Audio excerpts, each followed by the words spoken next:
Hello. I'm going to start off by mentioning the name of a chap called Anand Giridharadas. And I didn't want to risk forgetting his name. He's written a book called The Epstein Class. And it's all about very rich people who mix with people like Epstein, and many of them did. And what's special about them? And Anand is a psychologist, so he studied these folks, and he has a few things to tell us that it's quite important for us to understand. And the main thing about Epstein was, apart from the fact he was a creep, was the fact that he groomed people. He learned what their vulnerabilities were and used those to build a controlling relationship with them.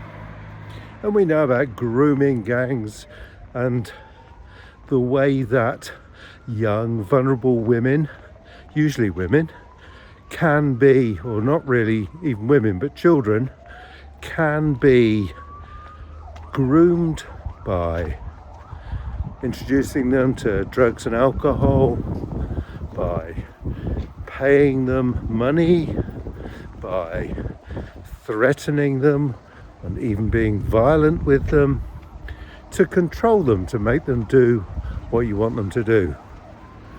Well, it's not only young, vulnerable children that can be groomed. It's also, on the other end of the spectrum, very rich, very powerful businessmen.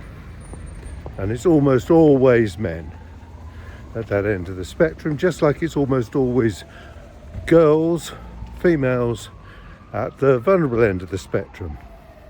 Well, you wouldn't think that rich, powerful businessmen would be easy to groom, because, hell, they're rich and powerful. They can't possibly be vulnerable, can they? The reality is, they are. And the ways that they are vulnerable is how Epstein learned and used as levers to control them. Now, this is going to be in two parts because I've run over the time I'm allowed. Never mind. Let's get on to how do you groom a rich, powerful man who has everything. That's the question. When you come up to Christmas or birthday, what do you give a man who has everything? And the answer to that is the thing he doesn't have. Now, rich, powerful people, rich, powerful businessmen, they live in a world that has all the friction removed.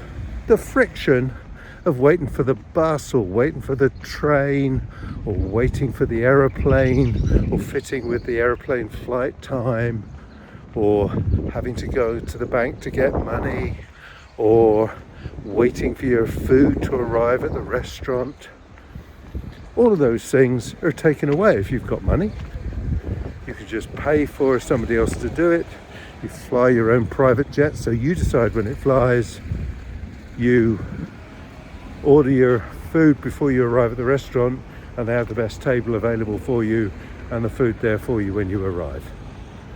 All of those things, friction-free life. But the problem is, if you're rich and powerful, you're also working hard, your mind is caught up in making money and keeping money and having more money, and you're probably actually someone with not a very good marriage, someone who's working all the time so you don't have good social contacts except through work, someone who's very lonely, someone who doesn't have much fun, someone who's frustrated. They're making all this money and yet they're miserable, they're depressed, and that's their vulnerability. And so Epstein would grab hold of them, he would learn what they were particularly vulnerable about, and then he would say, okay, come to the island, come to the ranch, we'll have a good time, we'll have some interesting time, we'll sit around the table with other chaps from academia, from the Hollywood world, and it'll be much more entertaining for you. And then we'll have some fun. We've got some young women that'll do what you want. And that's how Epstein got them in his clutches. And then he's doing favors for them, so they owe him favors. And that's how he builds a network of people who can help when there's something you need that you can't get just by being rich and powerful. That's it, see? Easy. Easy as pie. Bye.